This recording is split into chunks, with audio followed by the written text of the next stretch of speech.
Welcome to Tripura Info News Update. In a major breakthrough today, the Agartala Railway Police have successfully busted a smuggling operation, seizing 14 kilograms of cannabis. Acting on a secret tip-off, the team detained 5 agents along with one Bangladeshi national right here at the Agartala railway station. গতকাল मतलब মধ্যরাত থেকেই আমাদের এই joint operation চলে যেটাতে আমরা Agartala GRP এবং 81 ব্যাটালিয়ন বিএসএফ এবং লোকাল যে থানা আছে সোনামুড়া থানা এবং যাত্রাপুর থানার সহযোগিতায় আমরা 5 জন মানে ইন্ডিয়ান টাউট মানে যারা মানব পাচারের সঙ্গে যুক্ত তাদেরকে আমরা গ্রেপ্তার করেছি। তারা অ্যাকচুয়ালি যারা আমাদের ইন্ডিয়ান বর্ডার ক্রস করে ইলিগালিভাবে যারা বাংলাদেশি নাগরিক আগরতলা রেল স্টেশনে আসে অবৈধ উপায়ে বাইরে যাওয়ার চেষ্টা করে তাদেরকে হেল্প করতো এবং থাকা মানে খাওয়ার ব্যবস্থা করতো। তো আমরা এরকম 5 জনকে গ্রেপ্তার করেছি এবং আজকে ওনাদেরকে মহামান্য আদালতে প্রেরণ করছি এবং আমরা প্রিলিমিনারি তাদের যে ইন্টারোগেশন হয়েছে এতে কিছু নাম বেরিয়ে এসছে। তো আমরা এগুলি আমাদের যে সিস্টার এজেন্সি আছে প্লাস বিএসএফের বিভিন্ন যে গোয়েন্দা ব্রাঞ্চ আছে ওদেরকেও আমরা শেয়ার করেছি।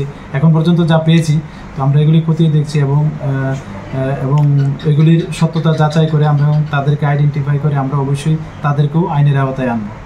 তো ওনাদের নাম একজন হলো জলিল মিয়া, অন্যজন হলেন মোহাম্মদ হাসান, ওনাদের বাড়ি দনপুর মাজাদিবাড়ি এলাকায় যা সোনামুড়া থানার অন্তর্গত, এবং অন্য 3 জন হলেন মনির হোসেন, জসিমউদ্দিন এবং আলমগীর হোসেন, তাদের বাড়ি বিরামপুর যা যাত্রাপুর থানার অন্তর্গত। আর তাদের মানে কাজটা কি ছিল, মানে কি করতো অ্যাকচুয়ালি তারা যারা বাংলাদেশ থেকে অবৈধভাবে ভারতের বর্ডার ক্রস করে আসতো তাদেরকে হেল্প করতো এবং থাকারও ব্যবস্থা করতো এবং শেল্টার দিত এবং তাদের মানে রেল স্টেশন যে গন্তব্যস্থল পর্যন্ত পৌঁছানোর তাদের একটা নেটওয়ার্ক ছিল, তারা এটা এতদিন ধরে করে আসছিল আর কি। তো আমরা ওই মামলার মানে সূত্র ধরেই তাদেরকে গ্রেপ্তার করা হয়েছে। তো আজকে আমরা তাদেরকে মহামান্য আদালতে প্রেরণ করছি এবং আমরা পুলিশ রিমান্ডও চেয়েছি। আচ্ছা, গতকালকে আরও বেশ একজন বাংলাদেশি সহ বেশ কিছু সামগ্রী আপনারা উদ্ধার করেছেন, এটা যদি বিস্তারিত বলেন। হ্যাঁ, গতকালকে আমরা একজন বাংলাদেশি নাগরিককেও গ্রেপ্তার করেছি আমাদের আগরতলা রেল স্টেশন থেকে। উনি অ্যাকচুয়ালি সুনামগঞ্জ জেলার অন্তর্গত, বাংলাদেশের ওখানের বাসিন্দা। তো আমরা গতকালকেই ওনার এগেনস্টে একটা মামলা নিয়েছি, যার মধ্যে বিএনএসএ একটা, আইপিপি একটা এবং ফরেনার একটা আছে, এবং ওনাকেও আমরা মহামান্য আদালতে প্রেরণ করেছি।